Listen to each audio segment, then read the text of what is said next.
did you?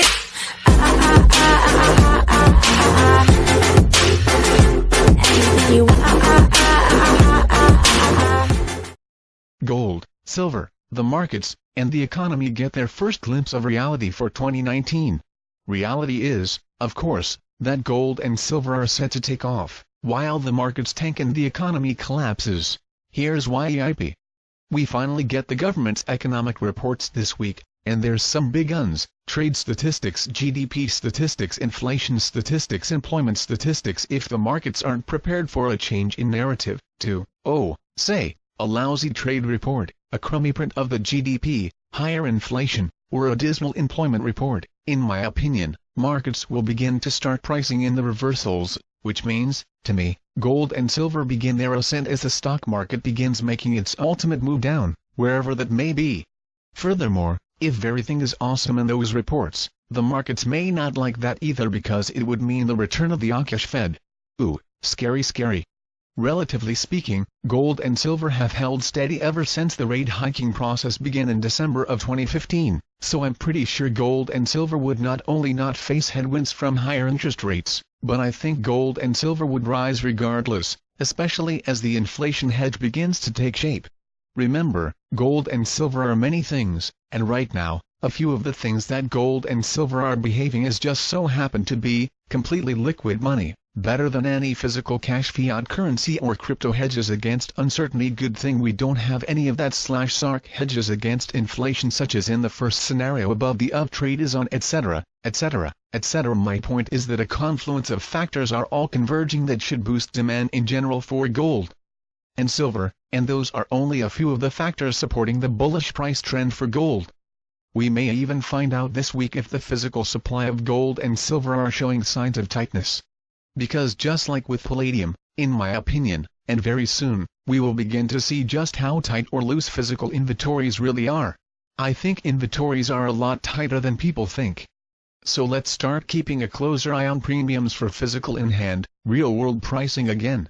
But for now, back to the macro picture. One last thought about the current government reports that presumably will now be released. It's also a big point, because it demonstrates just how everything is a lie. Here's the thing, the government has not released most of its economic reports in over a month. So we don't have the data from 2 months ago. Well, supposedly the government is just now starting back, right? So how do they have the time to even make those reports? Okay, $, federal government employees are paid more than their non-federal employee counterparts, so government employees are much more efficient, so the reports will get released. Are you serious? I mean, this is the federal government we're talking about. I'm sorry to break it to ya, but please take a moment to hear me out. Jessica and Christina work for the federal government. On Monday, Jessica goes to Christina's office and asks, "Hey Christina, so what did you do on vacation?" Wow, Jessica and Christina sure do have a lot to catch up on. And my goodness, where did the morning go? On Monday afternoon, federal government employee Christina realizes her computer won't turn. You see, the lazy IT team can't take care of the equipment, and so her 2-year-old desktop is caught in a boot loop. On Tuesday, Christina can work while she waits for the help desk to respond. No problem, Christina bought a sweet phone during her free paid vacation, and she also upgraded her plan to unlimited data, so she finds plenty of way to pass her time at work. Netflix is her favorite. In the middle of watching Bird Box while waiting for the IT team to look at her computer, Christina decides to go chit-chat with Rico down the hall.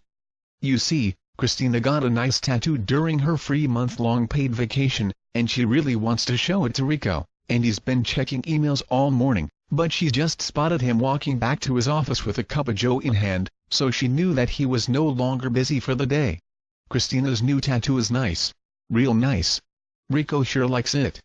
Holy crap, Christina was caught up in a moment with Rico when she came to her senses and realized she saw a man standing outside her office, taping a note to her door. It was the IT guy.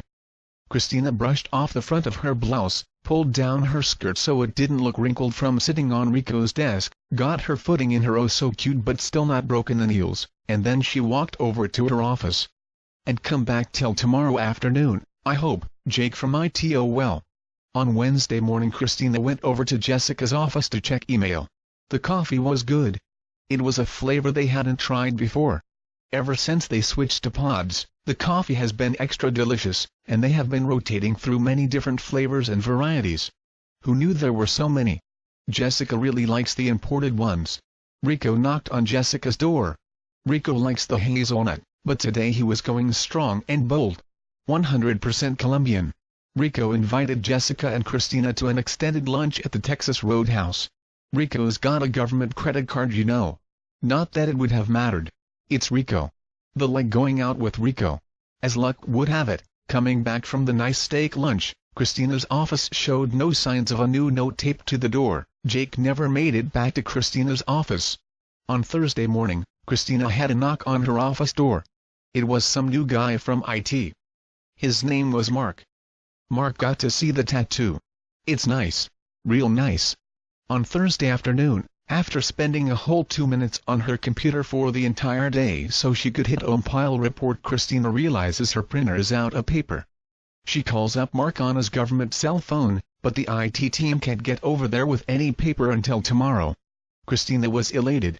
That means Christina can cancel her Friday morning meeting because she can print out her reports, and not only that, but if Christina schedules her cancellation email to send at 7:38 p.m. on Thursday evening, it looks like Christina was in her office working late. Real late. Because working until 7:38 p.m., when you work for the government, is the closest thing government employees can get to voluntary self-subjection to waterboarding, and so it shows effort. Besides, she could always take some up time to leave work early on Friday since she had to stay late on Thursday, you know, working on her reports. On Friday morning, Christina had French vanilla. Jessica tried the chai tea. They were delicious. Rico, Christina and Jessica went to the Olive Garden for lunch, even though Rico wanted to go for Chinese, but he didn't care. It wasn't so much the food that Rico liked, it was his two young co-workers' legs he was interested in, and so Rico was not only easygoing, but also downright satisfied with a tasty chicken parmesan. Orange chicken would have to wait until next week. At 2 p.m. EST, on Friday, Christina's manually scheduled email sent out automatically. December's reports to be estimated, current reports on a 3-week delay. The problem-solving skills of Christina are uncanny. Okay, $50, what are you, some kind of B-grade novelist now? If you are, you suck, so just tell us your point already. Sorry. Yeah, I'm kinda semi-amateur. My point is there's not a chance in heck that federal government employees get anything done this week, so if they do, then the data should not be trusted. What data from the government should be? That's not all of the fundamental news this week either. We also get a 2-day FOMC starting on Tuesday and ending on Wednesday with the FOMC statement release at 2 p.m. Est. This one's also got a Fed head Powell presser at 2:30 p.m. Est. The Fed and hold or Oz or however you want to say it, is what the mainstream expects. Yet if the government and the Fed weren't enough for gold and silver to shine this week, the state of politics and geopolitics is rather pesky and also supportive of the bull case for gold and silver.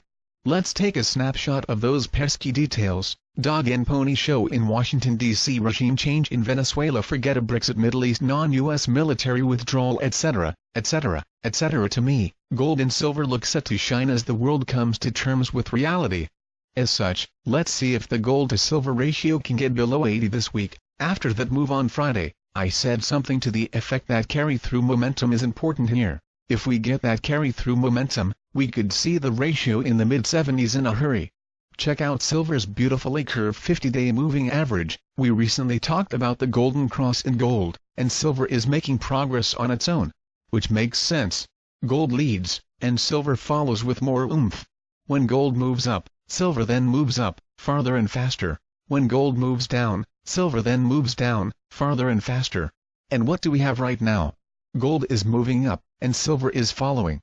Silver's really going to punch through its 200-day 2 when the time comes. Bullish.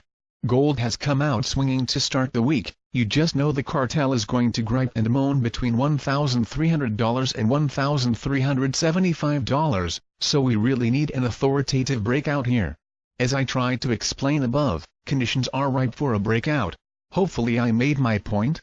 Whereas gold is finding resistance, palladium is finding support at $1,300. Palladium looks nowhere parabolic to me.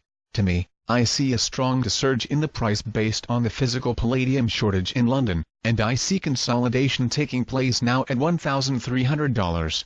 Basing, getting ready to vault to the next price level higher. Platinum doesn't look bad here. We are above the 50-day moving average to start the week, and we never put in a lower low on the most recent decline.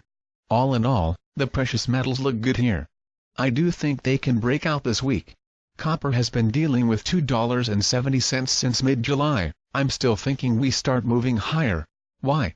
Governments are about to step in around the world and start their massive infrastructure spends, a move in which governments print up a bunch of money to buy up all the resources needed to build up the infrastructure, and copper will be one of the industrial materials that gets scooped up. And why not? If governments are just going to print this most recent iteration of debt-based fiat into oblivion, someone might as well make the first move and end up with stuff to show for it. Price is nice and cheap. As such, I'd say get ready for crude oil to be in the upper 70 Singapore dollars by spring or summer. Also, since everybody and their brother can see the inverse head and shoulders pattern now, when I called it before the fist shoulder was even complete, we'll know soon enough whether the chart pattern holds up. I'm still looking for reversals in the mainstream, sheeple scams. That is to say, I'm looking for increasing volatility, because, well, you know, when the markets are crashing, the economy is collapsing, and gold and silver are going bonkers, well, there's gonna be some volatility there. I'm looking for the stock market to head lower from here. Part of the reason is because right now, there is only talk of the Fed saving the markets. For there to be action, well, the Fed really needs to see the stock market fall one more time. And hard. And then the Fed can come into the market's rescue, because, well, everybody already talked about it, right? But the devastation will have be done. And the inflationary printing to hyperinflationary death spiral will be game on. I think the dollar is headed lower. If the dollar does head lower from here, there will be a move out of U.S. financial assets in general, further exacerbating declines in both the dollar and dollar-based financial assets. Because foreign investors will want to move out of the dollar to capture any FX gains, and they will at the same time want to capture profits in dollars, like their gains in the U.S. stock market. Said differently, when you've seen the price of stocks rise, and the dollar rise, it's a double win, because you get the stock profits and then the currency profits. If that's all reversing, which I think it all is. Yikes. Additionally, before the ultimate, final crash low in the stock market, I think yield is headed lower in the short term. When the rescue comes, that's when the inflation begins, which eventually turns into the hyperinflation, and we won't be stopping at no stinking 3.2% on the 10-year either. Nope. I'm talking about 15 to 20% interest rates before the global economy moves on to the next phase, the reset. Ah yes. The reset, it's coming.